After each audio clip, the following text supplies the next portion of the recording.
Kakaiba naman ang stress reliever ng riding in tandem na magpinsan sa Maynila.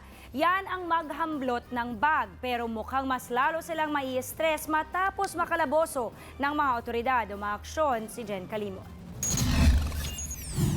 Walang mukhang maiharap ang magpinsang sina Rodmar Manlapit at Danica Rose Cabrera nang maaresto ng mga pulis pasado alas 2 ng madaling araw. Kwento ng biktimang si alias Joanna.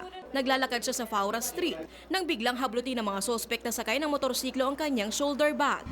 Bigla nung hinablot ng lalaki naka-single na motor tsaka ng babae yung bag ko. Tapos tinry ko pa po siya na hawakan kaso napigtas yung bag ko Sumigaw ako, tas sumigaw din yung kasama ko, yung boyfriend ko. Mabuti na lang at napadaan si PO1 Jovic Pedotim. Sakay ng taxi, mag-isang hinabol ni PO1 Pedotim ang mga sospek. Tama-tama, mayroong taxi na para ako, hinabol namin. Niradyo ko lahat, inalert ko lahat ang nasa beat patrol.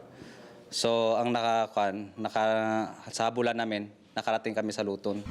Nang masukol, hindi na nakatanggi pa sa paratang ang mga sospek, lalo't nakitang nasa kanila ang napigtal na shoulder bag. Driver po ako ng Manila Bulletin, ma'am. Na-stress lang din ako sa buhay ko, ma'am.